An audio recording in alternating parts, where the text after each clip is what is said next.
सोच रहे हो R15 लेने का, तो पहले ये 10 शॉकिंग फैक्ट सुन लो, वरना बहुत पछताओगे। इमेजिन दिस, आप शोरूम में खड़े हो और सामने R15 चमक रही है। दिखने में तो एकदम सुपर बाइक वाली वाइब देती है, लेकिन जब आप घर लेके जाते हो तब शुरू होता है असली गेम। कुछ चीज़ें ऐसी होती है जो पहले ही जान लेना ज़रूरी होती है, वरना एक्साइटमेंट रिग्रेट में बदल जाता है। इसलिए मैं आपको आज बताऊंगा 10 ऐसी चीज़ें, 10 रियल ट्रुथ जो आपको R15 लेने से पहले ज़रूर जान लेनी चाहिए, ताकि आपकी बाइक सिर्फ शो पीस ना बने बल्कि एक परफेक्ट राइड बन जाए। तो बाइक लेने से पहले ये ज़रूर देखें, मस्ट वॉच दिस। तो सबसे पहली बात इसके लुक्स। अगर आप इसके लुक्स देखो, ये देखिए पूरा कार्बन फाइबर दिखने में एकदम खतरनाक दिखता है और फुल सुपर बाइक की वाइब आती है इससे। और ये DRL ऑन करने के बाद देख सकते हैं आप कितना खतरनाक लुक आता है। अभी इतना अच्छा नहीं दिख रहा होगा, लेकिन रात में बहुत खतरनाक दिखता है DRLs भी। इसके सेगमेंट में कोई भी बाइक इसके लुक के आगे टिकती नहीं है। KTM 200 देख लो, RC 200 और बहुत सारी बाइक है ऐसी जो ये लुक जो किसी में भी नहीं आता, सिर्फ इसी में आता है। तो ये सबसे पहला पॉइंट है। और दूसरा पॉइंट इसमें है फीचर। ये फुल फीचर लोडेड है। अगर आप देख सकते हैं इसका ये डिस्प्ले फुल डिजिटल है और इसमें पूरा कलर डिस्प्ले आप देख सकते हैं इसके अंदर। तो ये इतने सारे फीचर्स आपको देखने को मिलते हैं। बाकी किसी भी इसके सेगमेंट में कोई भी बाइक के इसमें इतने सारे फीचर्स के साथ ये नहीं आती है बाइक कोई भी। तो ये दूसरा पॉइंट हो जाता है। इसके साथ साथ फीचर्स में स्लीपर क्लच आपको देखने को मिलता है और आपको USD सस्पेंशंस देखने को मिलते हैं।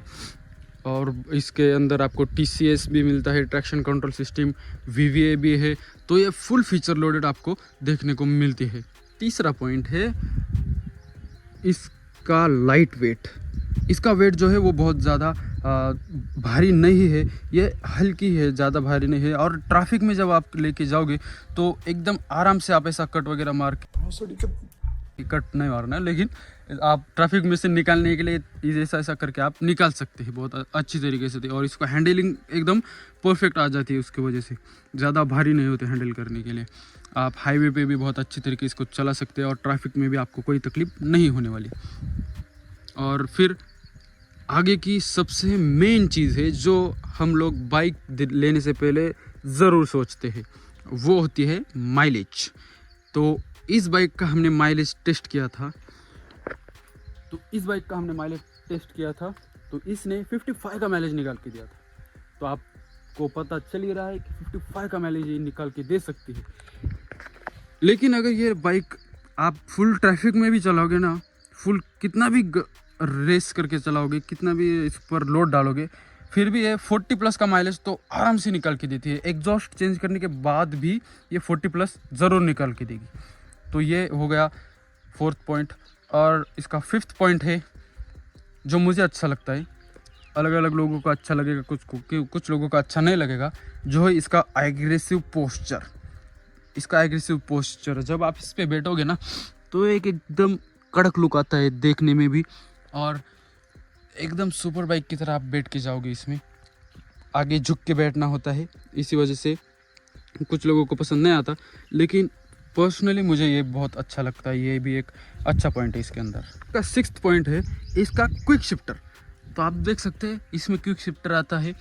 जो ये क्विक शिफ्टर है ये आपके गियर अप शिफ्ट करने में बहुत हेल्प करता है। आप बिना क्लच दबाए इसको गियर का अप शिफ्ट कर सकते हैं, लेकिन आप डाउन शिफ्ट नहीं कर सकते क्योंकि ये सिर्फ क्विक शिफ्टर ही है, इसलिए वो आप अप शिफ्ट कर सकते हैं लेकिन डाउन शिफ्ट नहीं कर सकते। लेकिन एकदम स्मूथ तरीके से इसका गियर्स जो है वो डलते हैं। कुछ भी ऐसा खड़ जोर से आवाज़ वगैरह और फिर कुछ ऐसी प्रॉब्लम नहीं आती गियर डालने के लिए।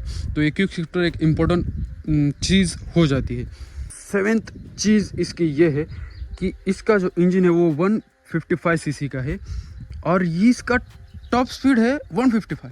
तो आप सोच सकते हैं कि 155 cc की बाइक जो 155 टॉप स्पीड चली जाती है, ऐसी कोई भी बाइक जो इसके आसपास भी नहीं आती। सिर्फ ये बाइक है जो ये क्रॉस कर देती है, सीसी के बराबर टॉप स्पीड पकड़ लेती है। वरना ये इसके आगे जो 200 सीसी की बाइक को भी ये आगे नहीं जाने देती, एकदम खतरनाक पावर देती है, एकदम पावर के लिए मतलब क्या ही बोलूँ मैं इसके लिए अभी। और फिर 8th पॉइंट है इसका, वो है इसका रिफाइंड इंजन। मैं कितने दिनों से ये बाइक चला रहा हूँ, लेकिन मुझे ऐसा रत्ती भर भी वाइब्रेशन इसमें फील नहीं हुआ, बिल्कुल भी वाइब्रेट नहीं होती है, एकदम स्मूथ चलती है बाइक, वाइब्रेशन इतना सा भी नहीं आता। तो ये एक बहुत मेन पॉइंट है इसका इंजन का, जो पावर भी देता है, टॉप स्पीड भी खतरनाक देता है और उसके ऊपर वाइब्रेशन भी नहीं आती, एकदम रिफाइंड जापानीज इंजन होने की वजह एकदम रिफाइंड इंजन है। तो ये कुछ हो गई इसके बारे में कुछ अच्छी चीज़ें। तो अब मैं आपको कुछ नेगेटिव पॉइंट्स बताता हूँ इसके बारे में। तो इसका सबसे पहला नेगेटिव पॉइंट ये है कि ये 150 सीसी की है और इसकी प्राइस जो है वो 2.5 लाख मतलब 2,50,000 के ऊपर है। 150 सीसी की सबसे महंगी बाइक यही है।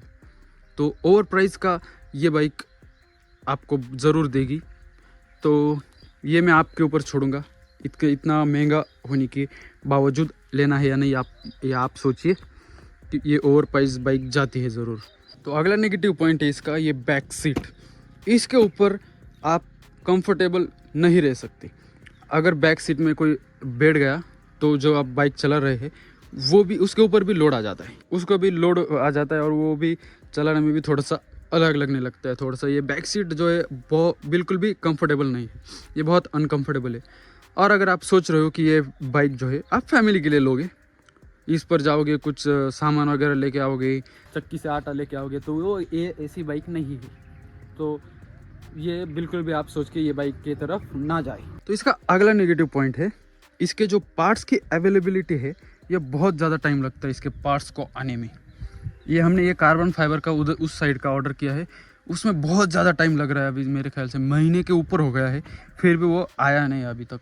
तो ये एक बहुत ज़्यादा नेगेटिव पॉइंट है। और उसके ऊपर इसका पार्ट्स का जो प्राइसिंग है वो भी बहुत ज़्यादा कॉस्टली पड़ता है।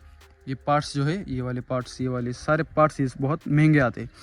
और ऊपर से ये तो महंगे आते ही है सिंपल वाले, ये कार्बन फाइबर का है और ये तो बहुत ज़्यादा महंगा आता है। इसी वजह से है ना, ये बहुत ज़्यादा कॉस्टली पार्ट्स आपको लेने के लिए मिलने वाले हैं। तो ये आप सोचिए, ये कॉस्टली पार्ट्स लेकर आप लेना चाहोगे या नहीं लेना चाहोगे। अगर मैं बताऊँ ये बाइक किसको लेनी चाहिए और किसको नहीं लेनी चाहिए, तो सबसे पहले तो कॉलेज स्टूडेंट वो ये बाइक ले सकता है। जिसको फीचर लोडेड बाइक चाहिए वो ये बाइक ले सकता है। जिसको पावर चाहिए वो ले सकता है। जो मोटो व्लॉगर बनना चाहता है हमारी तरह वो ले सकता है। जिसको लाइट वेट गाड़ी चाहिए वो भी ये ले सकता है। लाइट वेट बाइक चाहिए तो ये वो भी इसको प्रेफर कर सकता है। लेकिन कौन ये बाइक नहीं ले सकता? जिसको ये फैमिली के लिए चाहिए, फैमिलियर सोच के आप ये बाइक लेना चाहते हो, तो ये इस बाइक की तरफ आप मत जाओ। इसके बजाय आप FS के पास चले जाओ या फिर MT के पास चले जाओ, वो अच्छी रहेंगी। जो लोग एजेड है, मतलब जिनकी उम्र थोड़ी ज़्यादा है, कमर वगैरह में दर्द होता है, तो वो लोग ये बाइक ना ले, क्योंकि ये जो अग्रेसिव पोस्चर है इसकी वजह से कमर में बहुत ज़्यादा दर्द होता है और हाथों में भी। तो वो लोग ये इस बाइक को प्रेफर ना करें। तो बस दोस्तों, इस वीडियो में इतना ही। हमने 10 से ऊपर कुछ चीज़ें बता दी है, ज़्यादा ही बताई, कम नहीं बताई। तो अगर आपको ये वीडियो थोड़ा भी इन्फॉर्मेटिव लगा हो तो वीडियो को ज़रूर लाइक कर दीजिएगा और चैनल को सब्सक्राइब कर लीजिए, ताकि आपको ऐसी वीडियो जल्द से जल्द हम जब भी डालें तो मिल सके। बेल आइकन को भी प्रेस कर दीजिए। तो आप कमेंट में ज़रूर बताइए, क्या आपने भी R15M ले रखी है या फिर लेने की सोच रहे हो, तो ज़रूर बताइए। और कुछ क्वेश्चन हो तो वो भी आप कमेंट में पूछ सकते हो, हम रिप्लाई ज़रूर देंगे। इस वीडियो में इतना ही। तो बाय बाय, टेक केयर, जय शिवराय। भेटूया पुढच्या व्हिडिओमध्ये।